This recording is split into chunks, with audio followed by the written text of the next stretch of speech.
लोकसभा चुनाव 2024 के बाद से सपा अध्यक्ष अखिलेश यादव अब टिकट बंटवारे के मामले में बहुत सोच समझकर, बहुत सोच विचार कर और रणनीति के तहत ही टिकट वितरण कर रहे हैं।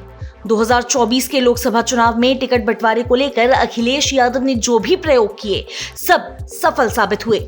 सपा अध्यक्ष अखिलेश यादव ने सबसे बड़ा खेल अयोध्या में किया।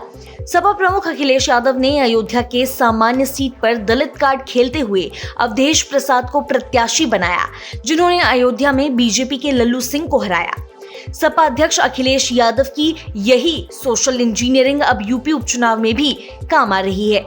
दरअसल उत्तर प्रदेश विधानसभा की 9 सीटों पर होने वाले उपचुनाव की राजनीति बिसात बिछ चुकी है।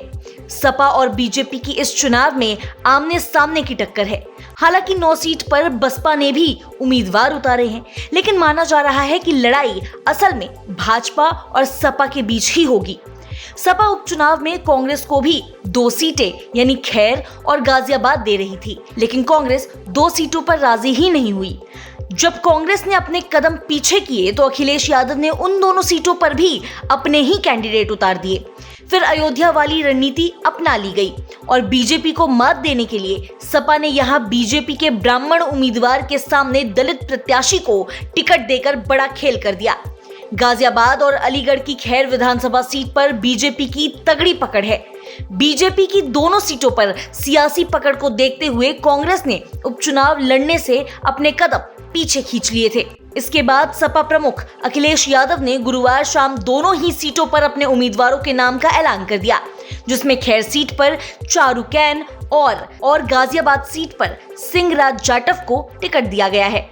सपा प्रमुख अखिलेश यादव ने गाजियाबाद विधानसभा सीट पर अयोध्या और मेरठ लोकसभा सीट वाला सियासी दांव चला। 2024 के लोकसभा चुनाव में अखिलेश यादव ने मेरठ और फैजाबाद जैसी सामान्य सीट पर दलित प्रत्याशी उतारने का प्रयोग किया था, जो हिट भी रहा है।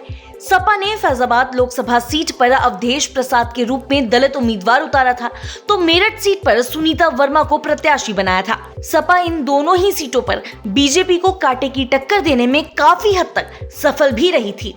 अयोध्या में सपा के अवधेश प्रसाद ने शानदार जीत दर्ज की थी, तो वहीं मेरठ में सुनीता वर्मा बहुत मामूली वोटों से हार गई थी।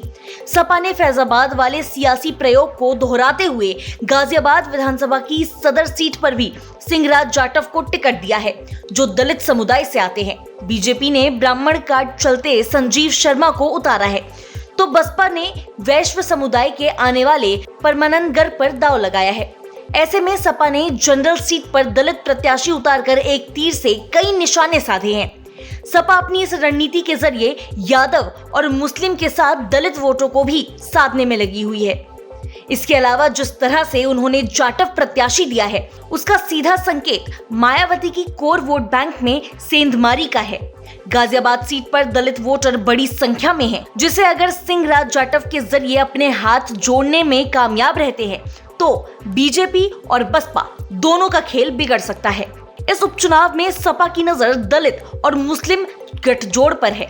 सपा प्रमुख अखिलेश यादव पीडीए के फॉर्मूले को आगे बढ़ा रहे हैं। उनके इस फॉर्मूले को लोकसभा चुनाव में सफलता भी मिली। इससे सपा और अखिलेश यादव के हौसले बुलंद हैं। गाजियाबाद में सपा ने ये प्रयोग पहली बार नहीं किया है। सपा ने 2022 के विधानसभा चुनाव में भी दलित समाज के आने वाले विशाल वर्मा को मैदान में उतारा था। इसके बाद भी बीजेपी के अतुल गर्ग लगातार दूसरी बार गाजियाबाद से जीतने में सफल रहे थे।